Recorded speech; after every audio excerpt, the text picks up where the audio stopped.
بسم اللہ الرحمن الرحیم الحمدللہ رب العالمین والعاقبۃ للمتقین والصلاۃ والسلام علی سید الانبیاء والمرسلین اما بعد۔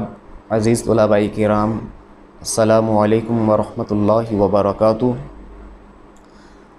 کلاس 9 آج انشاءاللہ ہم واقعہ بدر کی کچھ تفصیل پڑھیں گے۔ واقعہ بدر کی تفصیل پڑھنے سے پہلے کچھ ضروری باتیں توجہ سے سن لیجیے گا۔ ایک لفظ ہے غزوہ، تو غزوے کا معنی کیا ہے؟ تو اس کا معنی ہے کہ غزوہ وہ جنگ ہے جس میں آپ صلی اللہ علیہ وآلہ وسلم نے بنفس نفیس خود شرکت فرمائی۔ غزوہ کی تعریف ہم نے پڑھ لی کہ غزوہ وہ جنگ ہے، غزوہ اس جنگ کو کہا جائے گا جس جنگ میں آپ صلی اللہ علیہ وآلہ وسلم نے بنفس نفیس اپنی عمدہ جان کے ساتھ خود شرکت فرمائی۔ غزوہ کس جنگ کو کہیں گے؟ آسان لفظوں میں جس جنگ میں ہمارے پیارے نبی علیہ الصلوۃ والسلام نے شرکت فرمائی ہو اس جنگ کو غزوہ کہا جاتا ہے۔ اور جن جنگوں میں صحابہ کرام علیہم رضوان نے حصہ لیا ان کو سرایا کہیں گے۔ انہیں کیا کہیں گے؟ سرایا۔ جس جنگ میں آپ صلی اللہ علیہ وآلہ وسلم شریک ہوئے اس جنگ کو غزوہ کہیں گے، اور جو جنگیں صحابہ اکرام نے لڑیں وہ سرایا کہلائیں۔ اب یاد رکھیں کہ اسلام اور کفر کے درمیان جو سب سے پہلی جو جنگ لڑی گئی، حق اور باطل کے درمیان سب سے پہلی جو جنگ لڑی گئی وہ جنگ بدر ہے، وہ جنگ بدر ہے، اور اس جنگ کو غزوہ بدر بھی کہا جاتا ہے۔ اب آپ سمجھ جائیں گے کہ اس جنگ کو غزوہ بدر کیوں کہا جاتا ہے، چونکہ اس میں ہمارے پیارے نبی علیہ الصلوۃ والسلام نے اپنی عمدہ جان کے ساتھ خود شرکت فرمائی، اس لیے یہ جنگ بدر بھی ہے اور غزوہ بدر بھی ہے۔ اب اس کے بعد یہ یاد رکھیں کہ جنگ بدر کب لڑی گئی، تو اس میں علماء نے فرمایا کہ ہجرت کے دوسرے سال میں یہ واقعہ پیش آیا۔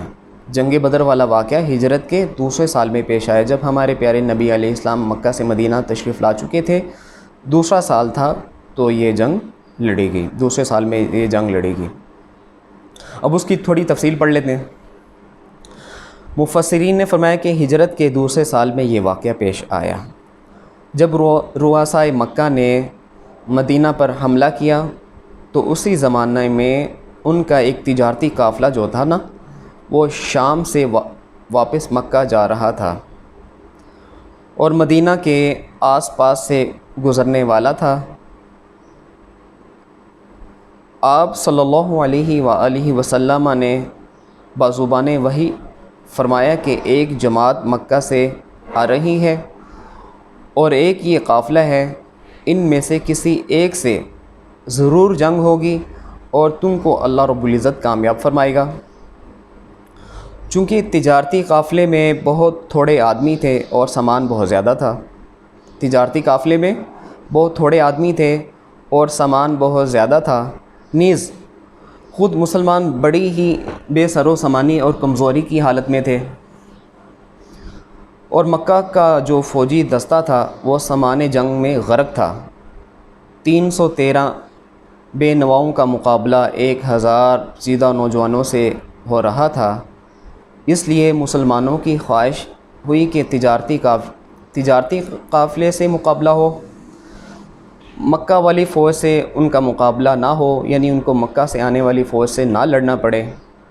یہ سن کر ہمارے پیارے نبی علیہ الصلوۃ والسلام رنجیدہ ہوئے۔ حضرت ابوبکر صدیق رضی اللہ تعالی عنہ، حضرت سیدنا عمر فاروق رضی اللہ تعالی عنہ، اور حضرت مقداد ابن عمر رضی اللہ تعالی عنہ اور حضرت سعد بن معاذ رضی اللہ تعالی عنہ کھڑے ہو گئے، اور انہوں نے کھڑے ہو کر گرم اور جوشیلے انداز میں تقریریں کی، جس کی مسرت سے آپ صلی اللہ علیہ وآلہ وسلم کا چہرہ انور کھل اٹھا۔ تب آپ صلی اللہ علیہ وآلہ وسلم صحابہ کرام علیہم رضوان کے ساتھ بدر کی طرف روانہ ہوئے۔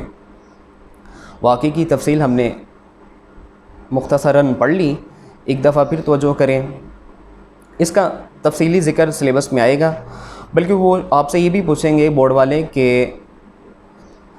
اس سورہ مبارکہ میں کن دو گروہوں کا ذکر آیا ہے، تو آپ نے یاد رکھنا ہے کہ ایک گروہ تو وہ تھا جو مکہ سے مدینہ آیا تھا لڑنے کے لیے، ابو جہل کی قیادت میں 1000 کا جو لشکر آیا تھا، اور دوسرا گروہ جو وہ ملک شام سے جا رہا تھا مکہ واپس، جو تجارتی سامان لے کے جا رہا تھا، اور اس تجارتی قافلے کی جو قیادت تھی وہ کس کے ہاتھ میں تھی؟ وہ ابو سفیان کے ہاتھ میں تھی۔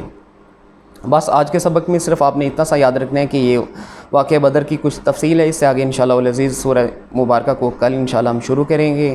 ھذا ھو المرام واللہ اعلم بحقیقت الکلام۔